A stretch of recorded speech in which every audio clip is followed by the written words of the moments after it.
Deuxième, l'astrologie. Je pense qu'on en parlait avant. L'astrologie.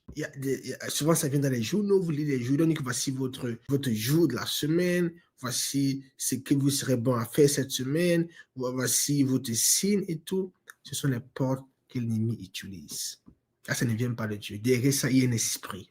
Un esprit qui est derrière cela. De divinité, divination. Vous voulez savoir comment votre semaine va te porter? Demandez au Saint-Esprit.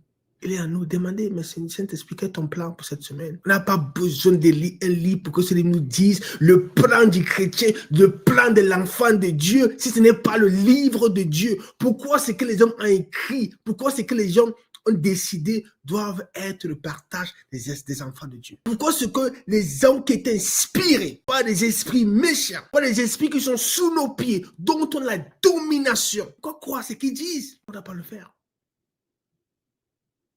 Donc, si on veut savoir comment sera la semaine, demandons au Saint-Esprit, ou bien lisons sa parole. Demandons à Dieu. Et quand on lit cela, et que se passe en fait, qu'on lit cela, qu'on accepte cela, on est en accord avec cela, on est en accord avec l'esprit qui est derrière. Ça ouvre maintenant les portes. Et souvent, ces choses peuvent se manifester parce qu'on est en accord. Juste parce qu'on est en accord, ces choses peuvent se manifester.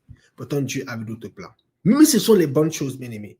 C'est pas parce que ce sont des bonnes choses que c'est pour nous. Parce que l'ennemi, comme on a dit, peut donner des bonnes choses. Il peut donner les bonnes choses, mais c'est pour détruire. L'origine derrière ces bonnes choses, c'est pour détruire. Donc, c'est pas parce que les choses que vous allez lire sont des bonnes choses que ça se manifeste, c'est pas ça.